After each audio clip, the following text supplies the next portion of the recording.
বর্তমান সময়ে সবাই অনেক বুদ্ধিমান, সব ধরনের ইনফরমেশন হাতের মুঠোয় হওয়ায় ট্রান্সপারেন্সি খুবই জরুরি। মাঝে মেকা হয়তো ট্রান্সপারেন্ট পাওয়ার ব্যাংক থেকে ইন্সপায়ার্ড হয়ে তাদের একটা ট্রান্সপারেন্ট ব্লুটুথ স্পিকার মার্কেটে নিয়ে আসে এবং বিপুল সাড়া পেয়ে আরও ইমপ্রুভ করে নিউ একটা ব্লুটুথ স্পিকার মার্কেটে আনলো মেকা V8 নামে। এছাড়াও মেকা A88 একটা ভ্যারিয়েন্ট আছে। তারা তাদের নিউ প্রোডাক্ট কতটা ইমপ্রুভ করেছে এবং মোর RGB মিন্স মোর FPS, কিন্তু মোর RGB means more sound or better sound কিনা সেটাও আজকে বোঝার চেষ্টা করব। এই ভিডিওর স্পন্সর Gadgetpi। তাদের কাছে বিভিন্ন গ্যাজেট পেয়ে যাবেন দেশের যে কোনো প্রান্তে বসে। তাদের ফেসবুক পেজের লিঙ্ক ডেসক্রিপশনে দেওয়া থাকবে, ভালো লাগলে তাদের চেক আউট করতে ভুলবেন না। তারা always best possible price offer করে থাকে। অনেক ডিটেলড রিভিউ হবে, তাই শেষ পর্যন্ত সাথেই থাকবেন। So let's get the RGB on. Box খুবই সিম্পল, ভিতরে স্পিকার, একটা মিডিয়াম সাইজের টাইপ সি কেবল এবং ম্যানুয়াল পেয়ে যাবেন। আর নোট করে রাখবেন যে আমাদের এই ম্যানুয়াল কাজে দিবে, আর ম্যানুয়াল পড়াও জরুরি। কেন জরুরি পরে বলছি। এখানে ডিজাইনের দিকে বেশি ফোকাস করা হয়েছে, সেটা বোঝাই যাচ্ছে। ট্রান্সপারেন্ট লুকটা দেওয়া জাস্ট RGB দেখা যাবে এই জন্য, এমন না যে ভিতরে সার্কিট অথবা ড্রাইভার দেখা যাবে। এখানে হুইল এবং পাইপ ডিজাইন দিয়ে মেকানিক্যাল অথবা ইন্ডাস্ট্রিয়াল লুক দেওয়া হয়েছে, যেটা দেখতে আসলেই ভালো লাগে। RGB ভালোভাবেই ডিফিউজড এবং ড্রাইভার দুটির চারিদিকে RGB রিং দিয়ে কভার করায় বেশি ভালো লাগছে। হ্যাঁ, এখানে দুটি 5 ওয়াটের ড্রাইভার আছে এবং বেজের জন্য পিছন সাইডে একটা মেমব্রেন আছে। স্পিকার যে ট্রান্সপারেন্ট প্লাস্টিক দিয়ে র্যাপ করা, এটা সামান্য সফট, তাই প্রেসার দিলে ডেবে যায়। এটা কোনো মেজর ইস্যু না। বিল্ডের কথা বলতে হলে সলিড বিল্ড বলবো, বিল্ড নিয়ে কোনো প্রবলেম হবে না। এখানে 1800 mAh ব্যাটারি আছে, সেটা থেকে RGB অন করে 70% ভলিউমে 2.5 ঘন্টার বেশি মিউজিক প্লে টাইম পাওয়া যায়। ভলিউমের লেভেলের উপর এবং RGB অন বা অফের উপর ডিপেন্ড করে কিছুটা বেশি ব্যাকআপ পাওয়া পসিবল। ব্লুটুথ 5.0 থাকছে। স্পিকারের কাছাকাছি থাকলে কোনো কানেকশন ইস্যু নেই, তবে একটু দূরে গেলে এবং মাঝে বেশি বাধা থাকলে কানেকশনে মাঝে মাঝে প্রবলেম হয়। ব্লুটুথ 5.0 থেকে যদি আশা থাকে 10, তাহলে এখানে 9 পাওয়া যাচ্ছে। এখানে ব্লুটুথ 5 থাকার পরও ডুয়েল পেয়ারিং অপশান নেই, থাকলে পিসি এবং ফোনে একসাথে ইউজের ক্ষেত্রে কনভিনিয়েন্ট হতো। এখানে একটা ইমপ্রেসিভ বিষয় হলো TWS মোড, যার জন্য ডেডিকেটেড বাটন আছে। সেম দুইটা স্পিকার থাকলে একটা অন করে ফোনের সাথে কানেক্ট করে অন্যটা অন করে TWS এ ক্লিক করলে ইনস্ট্যান্টলি দুটো একসাথে কানেক্টেড হয়ে যায়। আমার মনে আপনার মতো কোশ্চেন ছিল, যদি আরও একটা স্পিকার এনে TWS মোডে দেই তাহলে কি হবে? 3টা কি একসাথে কানেক্ট করা পসিবল? হয়তো পসিবল না, তবে 3টা ইউনিট না থাকায় টেস্ট করতে পারিনি। স্পিকারের উপরের সাইডে অথবা বলা যায় সাইডে অনেকগুলো বাটন আছে। এখানে হরাইজন্টালি 2টা রাবার ফুট আছে, যার ফলে এটা মূলত হরাইজন্টালি ইউজ করাই ভালো। মাঝের বাটনটা পাওয়ার অন অফের জন্য, এটা লং প্রেস করে পাওয়ার অন এবং অফ করা যায়। সিঙ্গেল প্রেসে কোনো কাজ করে না। এটার সিঙ্গেল প্রেসে ব্লুটুথ এবং TF কার্ড মোডে সুইচ হওয়ার অপশান দিলে ভালো হতো। TF কার্ড লাগালে ব্লুটুথ মোড কাজ করে না, মিউজিক মোডে থাকে, অর্থাৎ মেমোরি কার্ড থেকে মিউজিক প্লে হয়। মেমোরি কার্ড লাগাতে হয় উল্টা করে, এটা খেয়াল রাখবেন, না হলে ভুলে বেশি প্রেশার দিয়ে ফেললে কার্ড ভেঙে নষ্ট হতে পারে। এত বাটন দেখে ভেবেছিলাম কোনটা কি করে জানা লাগবে, তাই ম্যানুয়াল পড়লাম। এখানে অনেকে ভুল বলেছে যে TF কার্ড লাগালে ভলিউম কন্ট্রোল করা যায় না। TF কার্ড লাগালেও ভলিউম কন্ট্রোল করা যায়। মিউজিক স্কিপ বাটন, অর্থাৎ যেটা দিয়ে নেক্সট মিউজিক অথবা প্রিভিয়াস মিউজিকে যাওয়া যায়, এই বাটন দুইটা লং প্রেস করলে ভলিউম বাড়ানো এবং কমানো যায়। TF কার্ড ইউজ করলে এভাবে ভলিউম কন্ট্রোল করা যায়। ব্লুটুথ মোডেও ফোনের ভলিউম কন্ট্রোল করা যায় এভাবে। টাইপ সি পোর্ট আছে চার্জিংয়ের জন্য, যেটা ভালো বিষয়।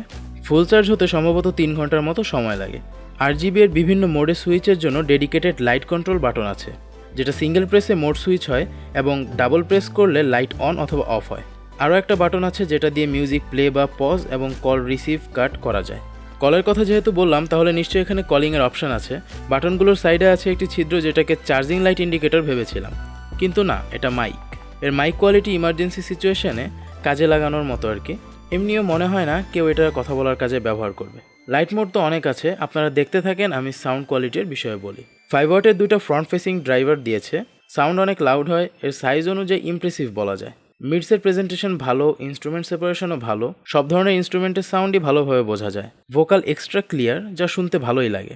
ওভারঅল সাউন্ডের উপর একটা এক্সট্রা ক্লিয়ারিটি আছে। ওভারঅল বেস বাদ দিলে sound pretty good. Base produce করে এই মেমব্রেন। বেজে অনেকটা ল্যাকিং আছে, সাব বেস খুঁজে পাওয়া মুশকিল, মিড বেজের উপস্থিতিও ফিল হয় কম। এমনিও এত পোর্টেবল একটা জিনিস থেকে এর থেকে বেটার বেজ আশা করা যায় না। যাদের বেজ নিয়ে মাথা ব্যথা কম, তারা এর সাউন্ড এনজয় করবেন। সিঙ্গেল ইউনিটের সাউন্ড কেমন হতে পারে আইডিয়া নিন, এবং TWS মোডে কেমন সাউন্ড হয় সেই বিষয়েও আইডিয়া দেওয়ার চেষ্টা করেছি।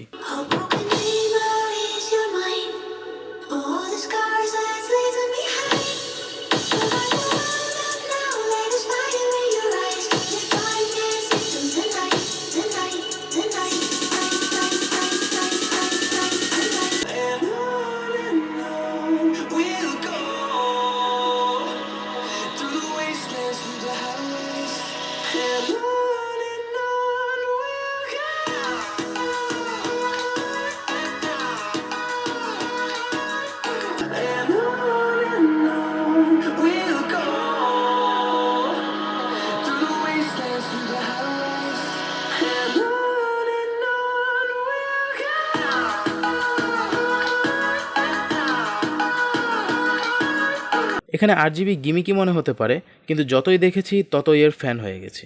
নর্মালি কোনো মিউজিক প্লে না থাকলে RGB বিভিন্ন মোডে জ্বলে থাকে, তবে মিউজিক প্লে করলে RGB মিউজিকের সাথে সিঙ্ক হয়ে যায় এবং এখানেও বিভিন্ন মোডের অপশান আছে।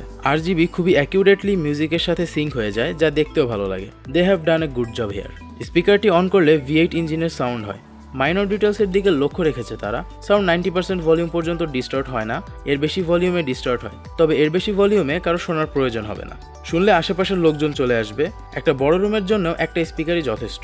আউটডোরেও কাজে লাগাতে পারবেন এটি। TWS মোডে দুইটা স্পিকার একসাথে বাজলেও সাউন্ড যে ডাবল হয়ে যায় বিষয়টা এমন না, দুইটা মিলে সাউন্ড 160% হয় এমন। TWS মোডে ইউজ করলে আপনি কোন ইউনিটের কাছে এবং স্পিকারের ডাইরেকশন এবং আপনার কানের সাথে লেভেলের উপর ডিপেন্ড করে একটা স্পিকারের সাউন্ডই বেশি ফিল করা যায়। সিঙ্গেল স্পিকারের ক্ষেত্রেও এয়ার লেভেলের উপর ডিপেন্ড করে সাউন্ড কোয়ালিটি। এয়ার লেভেলে থাকলে সাউন্ড বেটার পাওয়া যায়। যারা ওয়্যারলেস লুক চান, পিসির সাথে ইউজ করা, বাইরে নিয়ে যাওয়া অর্থাৎ কনভিনিয়েন্ট একটা অপশন চান, তারা এই স্পিকারটা কিনতে পারেন। আপনার সেটআপের অ্যাস্থেটিকও ইমপ্রুভ করবে এটা লুকস এবং লাইটিং এর জন্য।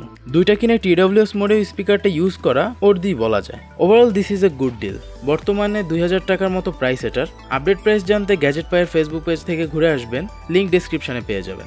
আমার মনে হয় এখানে কিছু এক্সট্রা ফিচার দিয়ে নতুন একটা ভ্যারিয়েন্ট বের করলেও তাদের একটা কিলার ডিল হতো। কিছু টাকা বেশি হলেও যদি এর সাথে পাওয়ার ব্যাংক ফিচার ইনক্লুড করতো অথবা হ্যাবিট M3 এর মতো ক্লক, FM, অক্স সাপোর্ট দিত, তাহলে জাস্ট অস্থির ডিল হতো। এই প্রাইসে ব্যাটারি ব্যাকআপ আর একটু বেশি হলে ভালো হতো।